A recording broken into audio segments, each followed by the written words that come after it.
Hi everybody, I'm Geraldo Rivera, and this of course is the king of pop himself, Michael Jackson. As you know, Michael's currently involved in a criminal case about which he is prohibited from speaking by the judge in the case. But because of the recent leak of damaging, supposedly secret grand jury transcripts, after a hearing on Tuesday, the 18th of January, Judge Melville has allowed Michael to respond in general terms to the allegations against him, so unfairly made public by the leak. So at the end of our interview, which will cover non-case related subjects, including a grand Jackson family musical reunion and a wonderful project to raise money for tsunami relief, Michael will be making a statement about the case currently pending against him in Judge Melville's court. How you doing, man? How you doing? Good to see you. Good to see you, Geraldo. You get the smile anymore? Of course. Smile a lot. Do you smile when you're in a recording studio like this one doing music? Of course. I love music. Is it nice to get back to the music? Oh, it's fantastic because it's my life. That's what I do. You know, it's wonderful seeing you with the children. That, I think, is the real Michael Jackson that has not been seeing you with your own children, one in diapers, the other two toddlers. I don't know how you manage without a nanny. Well, I enjoy taking care of my children myself. It's fun. That's why I had them, so I could take care of them. And it's great relief for me.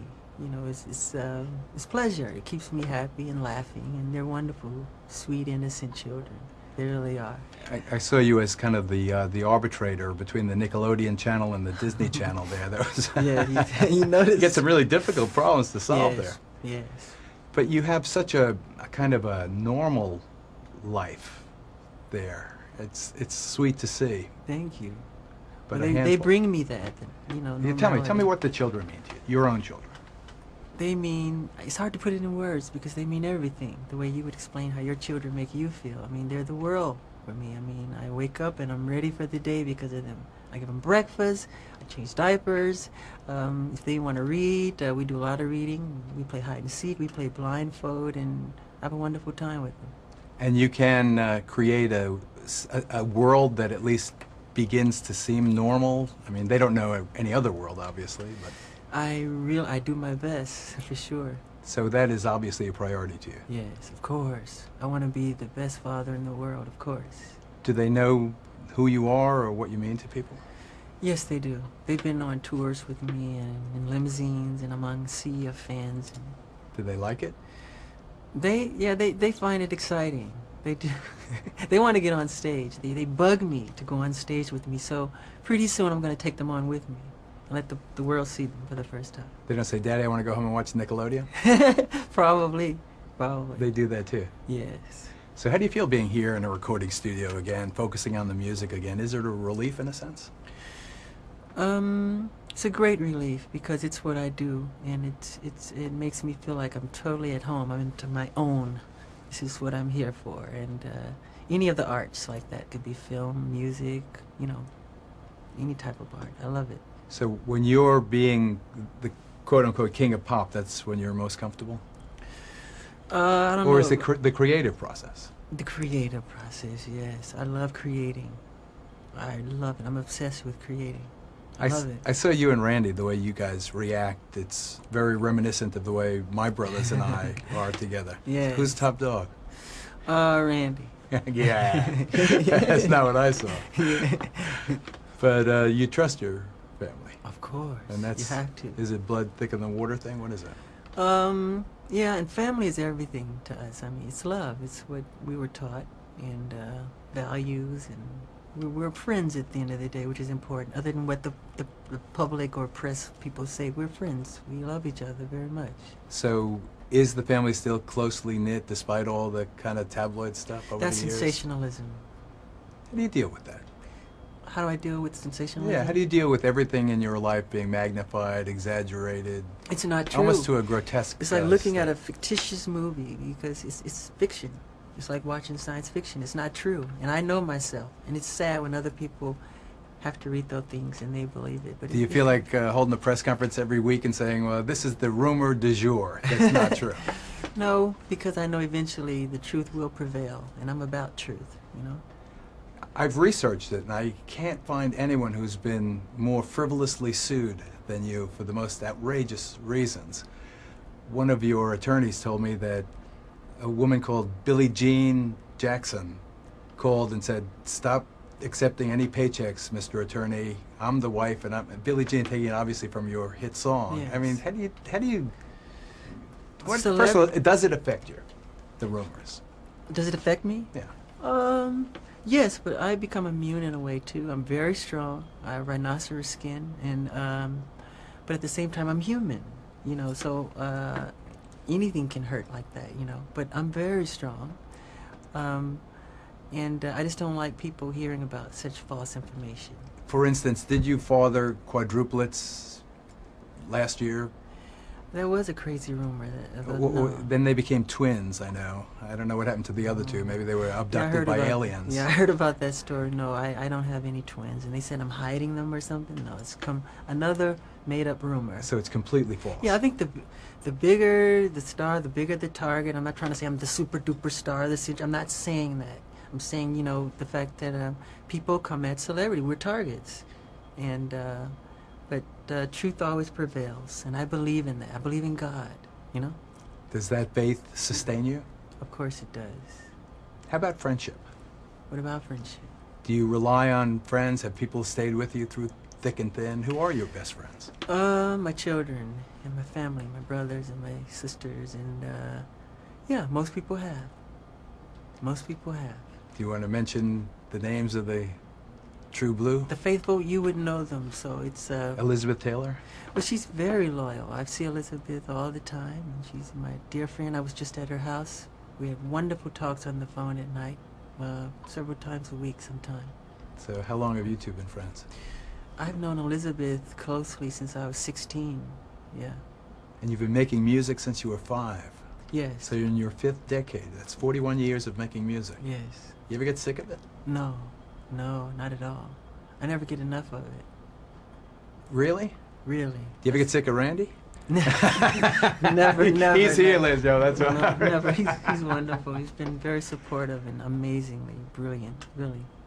They're all different. Your whole family is every crazy, brother eccentric, and sister is like my family. Completely different. Like any family, you know, you have all the different elements, and everybody's different. That's what makes it a family. When you have such intense scrutiny, how do you live any kind of normal life? How do you, you know, have any fun outside of your own property? I don't. I go off property sometime, but not all the time. I create my world behind the gates, you know, because I can't go to the local movie theater down the street or the local park down the street or go pick up ice cream at the market, at the corner store. So you want to create that world behind the gates, and that's what I try and do. And it's not just for me if I could share with my family or friends or whoever I do. You know? And that necessity for some privacy drives all these crazy rumors and speculations. So it's a difficult balancing act that you have to endure. Yes, yes. It's part of what comes with celebrity. You know? But you're not complaining, are you? I No. don't. I try to, you know, rub it off. Not that I don't know what I'm the king of. King of getting shot at, maybe. No. King of journalism. So what is it about children in distress? You mentioned the tsunami relief effort. Yes. What is it? Is it your own fatherhood that motivates that? Caring and reading the Bible, learning about God, Jesus, love. Jesus said, bring on the children, imitate children, you know, be like little children, and to take care of others, to take care of old people. And we were raised with those values. Those are very important values, and my family and I, we were raised with those values, and they continue strong in us today. What do you think about the way the nation's faith is? It seems to be solidifying, actually, ironically, more than the other way around. Or maybe the country is dividing between the faithful and those who are more skeptical. But what do you think about the state of the nation? In what way? In terms of faith, yeah. Faith, belief, community. For themselves or? Both. Did you pay attention to this last election, for instance? I don't follow politics, really. So you're not a Republican or a Democrat? No. What do you think of Arnold Schwarzenegger? I really like him as an actor. Act in his motion pictures. Uh-huh. Okay. Okay, the Terminator. All right. I love his movies. What about movies for yourself, again? I love film. We'd love to. You had The Wiz and some of the others, but we haven't seen you on the big screen in a while. It's because I'll be directing myself. I love directing. I love creativity. And I think when an artist steps forward with a production of some type, if he can express himself the way he sees it should be done, I mean, I feel it and I see it. I'm visionary. So if I can give that, I do. And that's what I love to do with music, with film, with dance, with I love the arts. And do you think art has a role in real life? And I'm specifically referring to this record and tsunami relief. Yes. Draw the connection. How will, first of all, what motivated you to do this? And then we'll talk about what impact you expect it to have. What motivated me to do the song? Mm-hmm. Well, I tell you what, better yet. You're doing this song for tsunami relief. Tell us the moment you recognized that this disaster was so extraordinary. I saw it the day after, I think it was, after Christmas. And as the numbers kept building and escalating, it just became phenomenal. And not even I could believe that it was true. I was amazed. I said, I feel I should do something. That's what God gave us talent for, to give and to help people and to give back. And so my brothers and I decided to put a song together. And would you pick up the phone and say, "Hey, bros"? Yeah, let's get Randy together and myself, yeah. Is it really like that? What'd you say? We would just say, "Hey, we want to do something in the studio for the tsunami victims, and let's get together." And they'll say, "Great, let's do it." You know, and we'll organize it. However, you're back. I think people will appreciate the fact that you're back. Wouldn't you kind of exult in a world where you could concentrate on your art and your kids? And I would love it. I mean, that's what drives me, is the medium, the art. I love it, and that's the world I'm most comfortable in. Gary, Indiana. Did you ever expect where your world would be as a 46-year-old man? I never thought about it, really. I never thought about it. I knew I wanted to do something wonderful in my life and to help people, and but I never really clearly thought about it when I was really little. I just sang and danced and didn't understand why people were applauding and clapping and screaming, and you really don't. You don't know why. When you grow up like that on stage, when do you get it? When do you understand where you fit into society? I think it takes longer when you get older. You start to have a more rounded personality, and your brain starts to grow. You start reasoning and understanding more things and researching. You know, that's how it happened for me. Isn't it nice to have a conversation on television where people can hear you just being ordinary, normal, reasonable? I'm like this all the time. I'm just being myself. Well, God bless you. Thank you. I use the music video medium as a short film medium to take me to the next level, and I'm having a lot of fun, you know? Do you ever look back and contemplate, my goodness, Thriller is the biggest selling musical performance ever? Do you ever get your arms around that? I think about it sometimes, but I try not to think about it too hard, because I don't want my subconscious mind to think, look, I've done it all, you're done now. And no, there's so much. That's why I don't put awards or trophies in my house. You won't find a gold record anywhere in my house, because it makes you feel you've accomplished. Look what I've done. But I always want to feel, no, I haven't done it yet. The king of pop, and now I look at some of these performers. There's 50 Cent, and there's another one, I forget his name, but they're well known because they survived violent attacks where they almost died, and they're into hip-hop kind of, it's a different era now in popular music. Do you think that you'll be more like them, more urban kind of, or do you think the world will come back to more pop and traditional rock? Great music and great melodies are immortal. I don't care, fashion change, culture changes, customs change. Great music is immortal. We still listen to Mozart today, Tchaikovsky, Rachmaninoff, any of them, any of the greats. Great music is like a great piece of sculpture or a great painting. It's forever, for generations upon generations to appreciate forever, really. And that's I know that's a fact. On the other hand, I interviewed Barbra Streisand at one pivotal point in her career. She was going to do duets with the Bee Gees and other popular artists. She really kind of change the tempo to surprise people. Would you ever consider more of a hip-hop approach? I've done a lot of it, in my true opinion. But I mean, sure. kind of rappy. Where I give me you want to rap? No, You want to give me an example? I don't really rap, but I could rap. I'm Michael Jackson. I want to say. I've written songs with rap verses in them for very famous rappers, but they're much better at it than I am. That's why I won't compete with them. Don't you appreciate, despite your isolated life and despite the fact you've been a star so long, you still have what appears to be a very profound and passionate relationship with the community? Welcome to Neverland, and Merry Christmas, and have a wonderful day, okay?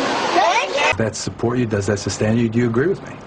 Yes, I do agree, because it's important to love your neighbors. But where does it come from? Where does that almost instinctive love of you come from? What do you think? I truly think it comes from my mother and God, and the way we were raised, and the values my father instilled in us as youth. And she was always there with the Bible, teaching us. We'd go to, service all the time, like 4 times a week. I'm so glad we did that, because those values are very important. I don't know if I could have done as well without them.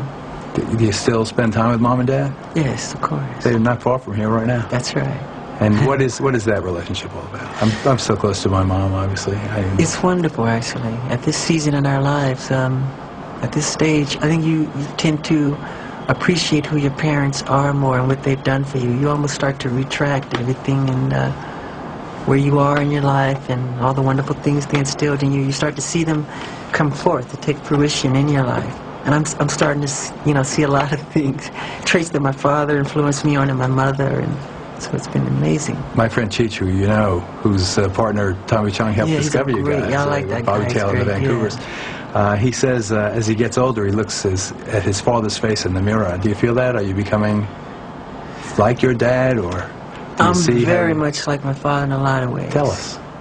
He's very strong. He's a warrior. He's just he's always taught us to be courageous and to be confident and to believe in our ideals, and no matter what, no star is too far to reach, and you never give up. And our mother taught us that as well, no matter what. So you're a warrior also? Absolutely. Absolutely. That's the way you see yourself? Absolutely. Tell us more about how you see yourself. How I see myself? Yeah. You have to tell me. No. I try to be kind and generous and to people, and to do what I think God wants me to do. Sometimes I pray and I say, where do you want me to go next, God? What do I do from here? So I'm very spiritual in that way. I always have been, though. It's nothing new. You can visit Neverland anytime you like. How? Just believe. Did you ever see the movie Finding Neverland or read about James Barrie, the man who wrote Peter Pan? I know a lot about Mr. Barrie. I shouldn't say a lot, but I've always appreciated Mr. Barrie's work, and I've been a fan of Mr. Barrie for many, many, many years. You know, he had a rocky road. It's similar to you. I don't want to get too far into it, but tell us what led to the creation of Neverland. I mean, specifically the place. There's 2 Neverlands. There's 3. There's the Peter Pan's Neverland, there's the Neverland in Michael Jackson's mind, and then there's the physical place that you created up there that I visited you when you brought up all the inner city children. Why did you create that place? I created Neverland as a home for myself and my children, and it was created simply. It was almost it was done subconsciously. Like I said earlier, where can I go? I mean, it's hard. I've tried to go as myself, and I've had policemen actually tell me, put on a disguise and give me an autograph from my wife or whatever, but they tell me, why are you out here like this with no security? So, and there's like fans everywhere, so I can't do it. I do it sometime, but it's very difficult. But you owned Neverland before you had the kids. Was it for you, or the exotic animals, were they for Michael Jackson, the child? Oh, for me. Yeah. And for sharing with others. Spirit? for me and sharing with others, because it gave me a chance to do the things I never got to do when I was little. We couldn't go to the movie theaters. We couldn't go to Disneyland. We couldn't do all those fun things. We were on tour. We were working hard, you know, and we enjoyed it. We did enjoy it, but this allowed me to have a place behind the gates where the entire world, everything that I love is there, you know. You create, like Barry, this imaginary or imaginative world. Do you ever outgrow something like that, Michael? Do you ever, you know, think, oh, this is silly to have the llamas and the little choo-choo train and the rides? It's calling God silly if you do that. Tell me. Because God made all things great and small. So that would be wrong. When other men have their Ferraris, or they have their little, if it's an airplane or a helicopter or whatever they find, wherever they find their bliss. And my bliss is in giving and sharing and having simple, innocent fun. Your homes, I mean, for all the grandeur of Neverland, your home is quite modest. And your personal style, I don't see any bling, for instance. There you go. How come? How come you have a big diamond thing that says Michael? Because I'm modest in that way. And if I had it on, I would probably give it away from the first kid who would walk up to me and say, wow, I like your necklace, here. You can have it. Because when I was little, stars like Sammy Davis, Fred Astaire, you know, Gene Kelly, if I admired something they were wearing, if I simply said, God, I love that shirt you're wearing, they would give it to me. So I was taught that, you know, that's part of a show business trait, you know, to hand it over. Despite the glare of the media attention, and even the day that I was there and you invited the inner city kids there, what's it like to have the kids there? Why do you do that? I wanted to ask you that question that day, but I pose it to you now. Why? Why do you, when you see those kids, tell me what's going on? Because I think I've traveled the world over 8 times around the world, and I go to I do as many hospitals and orphanages as I do concerts. But of course it's not covered. That's not why I do it for coverage. I do it because it's from my heart. And there are so many children in the cities who've never seen mountains, who haven't been on a carousel, who haven't petted a horse or a llama, who've never seen them. So if I can open my gates, and those gates open, and that bliss, an explosion of screaming and laughter from the children, and they run past the bridge, they run on the rides, I say, thank you, God. I feel I won God's smile of approval, you know, because I'm doing something that brings joy and happiness to other people. So you're close to your siblings. Yes. How does it affect you then when they get involved, like Janet's Super Bowl flap? Oh, I can't speak for my sister, but... Just tell me how you responded as a brother and as a viewer. With love. Actually, I was looking right at it, and I didn't see it. I was at a friend of mine's house in La Jolla, Ron Burkle, and in a movie theater, it was huge on the screen. I didn't even see it. So I heard all this controversy the next day. I said, that's not true. I saw none of it, so... Do you think the controversy was overblown? And yes. Do you think it's a Jackson-related phenomenon, or is it a testament to our time socially in this country? Well, that's an interesting hypothesis, too. It's both. It's hard to answer, really. I'd rather not answer that one. Okay. Did you call her and say, don't sweat the small stuff? Yeah, something like that. Be strong. This too shall pass. Don't worry about it. You know, I've seen worse things. I said, Janet, I once, you're too young to remember, but I once watched the Oscars with David Niven on it, and a naked man came running across, streaking. Now, he didn't get there on his own. That was organized, but they didn't say much about that. I'll just say that much. That was live around the world. Let me say, the next day it was a joke. It was a joke. I think there is a Jackson component. I think there is... You can say that. Okay, I just did. You can say it. I did. Okay. I think it was exaggerated, and I think that the Jackson connection was part of the reason it was exaggerated. Thank you, Ron. So as you go forward in this record, what are we going to expect? I mean, they're going to hear this on the radio, and then people are going to send in their money, and it's going to go to these kids in the Indian Ocean region? I would like that very much. Very much. Now tell me how that act of largesse, that compassion, will make you feel. How do you, sometimes I think I feel better giving than receiving. I think it really is true. It is true. In my life. Of course it's explain true. the mechanics of that in your own life. It's just the idea. I don't know if it's the psychology of it or what. I just love working hard on something, putting it together, sweating over it, and then sharing it with people and having them love it. And I always pray that they like it. And that's what gives me great satisfaction as an artist. Does it frustrate you professionally or personally when people say that this Jackson project flopped or that happened? Your #1 compilation, for instance, 7.5 million copies. Now I think that's quadruple platinum or whatever it is that you label it, and yet the characterization by some in the music business at least is that you're not, well, you know, you're not, that it wasn't a hit. How do you feel about that? #1, I don't know which project you're talking about, but the compilation, the last one. It was compilation is over. It's a huge success. 7.5 million. Yes, and that's that. But how come that's not the headline? It's a huge success. Exactly. Why is the headline? Because negative news, sensationalism seems to sell more than wonderful, positive news, and people rather hear gossip, I think, sometimes, than the truth. And my last 8 albums have all entered the charts at #1, and so people like to sensationalize things and make up stories and rumors, and sometimes... Does it hurt your feelings? Do you want to scream out and say, hey, wait a second, check the numbers? It's a commonology in mankind that I don't like, that part of it, that kind of, you know, envy. But then there's a beautiful side to mankind, too, isn't it? But not to Eminem. We've spoken about it. I think that you should. Why not? Speak about what? About Eminem and this disrespect that he showed you. I'm gonna make you dance, get your chance. Yeah, boy, shake that thing. Oops, I mean girl, girl. Girl, you know you're my world. All right, now lose it. Stevie Wonder said that he was piling on and how really rude it was for someone who made his money from the community, as Eminem has, to now diss the community in the sense, and a racist, and I've said it, very bold-faced, bigoted kind of presentation. Tell us how that hurt you and how you're feeling about it now. I've never met Mr. Eminem, and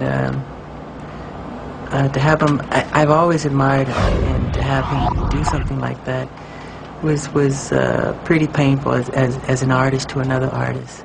And it's sad because, well, I think what Stevie Wonder said is true. And I just don't want to say too much more than that. But he should be ashamed of himself, what he's doing. Stevie said he's bull***, is what he said. Stevie did, and he used the word. He is bull***. That's what he said. I mean, I'm not saying it was Stevie said it. And Stevie is he's amazing. He's one of the sweetest men in the world. You know. So when Stevie said that, did you feel a tremendous sense of a reassurance of brotherly love there? Yes, I love Stevie Wonder. To me, he's a musical prophet, and I always love him. But a lot of people respect Stevie, and he's a very strong entity in this medium, in this business. And when he speaks, people listen. And it was wrong of Eminem to do what he did. I've been an artist most of my life doing what I do, and I've never attacked another fellow artist. Great artists don't do that. You know, you don't have to do that. I mentioned Janet's, you know, fiasco and the exaggerated response to it. Once again, do you think he only did it because he knew he could get away with it because you're Michael Jackson? Yeah, but it doesn't hurt, really. It's silly. It's kind of elementary, but I hope he's having fun. It's like a poo-poo joke. Yes, yeah. Yeah. Well, it still hurts your feelings, and you don't want your kids to see it. Oh, God, I would hate it if they saw it. I would hate that. Do you want them to know that? To know about it? No. Yeah. Finally, you know, we studiously avoided the case. We've not talked at all about the case that's pending. You're under this gag order. I know that you have received the permission from the judge to read a statement. Yes. You know, I hate to end an interview that way, but if you'd like to read that statement now, I think it's important. Sure. In the last 2 weeks, a large amount of ugly, malicious information has been released into the media about me. Apparently, this information was leaked through transcripts in a grand jury proceeding where neither my lawyers nor I ever appeared. The information is disgusting and false. Years ago, I allowed a family to visit and spend time at Neverland. Neverland is my home. I allowed this family into my home because they told me their son was ill with cancer and needed my help. Through the years, I helped thousands of children who were ill or in distress. These events have caused a nightmare for my family, my children, and me. I never intend to place myself in so vulnerable a position ever again. I love my community, and I have great faith in our justice system. Please keep an open mind and let me have my day in court. I deserve a fair trial like every other American citizen. I will be acquitted and vindicated when the truth is told. Anything else you'd like to say? No. Yes, there is something. I would love to have the public's prayers for my children and myself. Okay, buddy, you got it. All right. Thanks. Thank you.